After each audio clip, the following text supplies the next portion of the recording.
మన దేవుని పోలికలో దేవుని స్వరూపమందు మనం అందరం చేయబడ్డాం. మరి ఆయన పోలికలో సృజించబడిన మనము, ఆయన స్వరూపమందు చేయబడిన మనము, మరి దేవుని బుద్ధులు రావాలి కదా, దేవుని గుణగణాలు రావాలి కదా. మరి ఎందుకు వ్యర్థమైన గుణాలు, వ్యర్థమైన బుద్ధులు, చెడిపోయే బుద్ధి, చెడిపోయే గుణం నీలో ఎందుకు వచ్చింది? ఆ చెడిపోయే బుద్ధి, చెడిపోయే గుణం ఉండటం వల్ల నీ బ్రతుకుకి సమాధానం లేదు. నీ బ్రతుకును బట్టి నీ కుటుంబంలో ఉన్న వారు ఎవరికి సమాధానం లేదు. నీ కుటుంబంలోనే కాదు, సమాజంలోనూ సంఘములో కూడా సమాధానం నెమ్మది లేదు. కారణం, దేవుని పోలికలో చేయబడి నీవు, దేవుని స్వరూపమందు చేయబడి నీవు, దేవుని గుణగణాలు, బుద్ధులు నీలో కనబడట్లేదు. వాళ్ళ బుద్ధులు, వాళ్ళ గుణాలు కనబడుతున్నాయి. హల్లెలూయా. మన ఇంట వంట లేదు, ఈ బుద్ధి ఎక్కడొచ్చిందరా నీక అంటారు కొంతమంది. అవునా? చెప్పరమ్మా, మౌనవాతం చేస్తున్నారు అందరూ. హల్లెలూయా. ఇప్పుడు మీ ఆలోచనలు అనుకుంటే నాకు అర్థం, మీ బుద్ధి లేదు.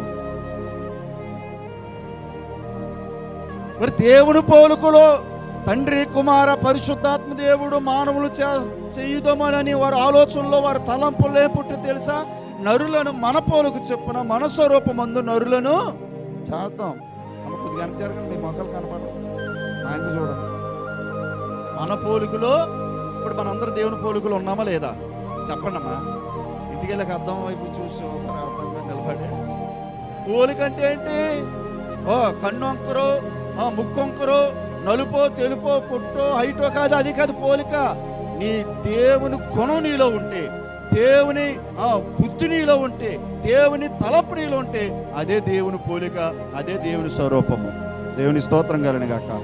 పైకి శారీరకంగా నువ్వు ఎలాగున్నా, ఆత్మ సంబంధంగా దేవుని గుణగణాలు కలిగిన వాడు అయితే, దేవుడు ఏ రకంగా అయితే అనుకున్నారో తన ఆలోచనలో మన పోలుకు చొప్పున మన స్వరూపం నరులను చేయుదామని దేవుడు తలస్తే, ఈరోజు మానవులు దేవుని పోలుకులో కనబడట్లేదు, దేవుని స్వరూపంలో కనబడట్లేదు.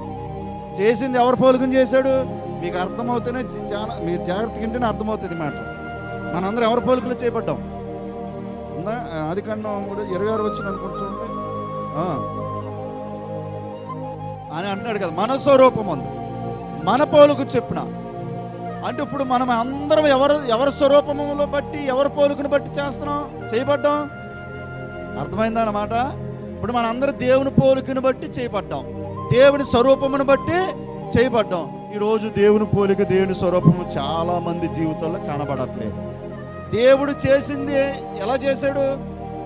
అమ్మ ఇటు చెప్పండి అమ్మ, ఎలా చేశారు? ఏంటి నేను వచ్చినప్పుడు ఇలా చేసి వెళ్ళాను, ఏంటి ఎలాగైందంటే నేను అంటారు కదా, ఏదైనా పని చేసినా లేకపోతే పాత్ర చేసినా, ఏం చేసినా. మీకు అర్థం?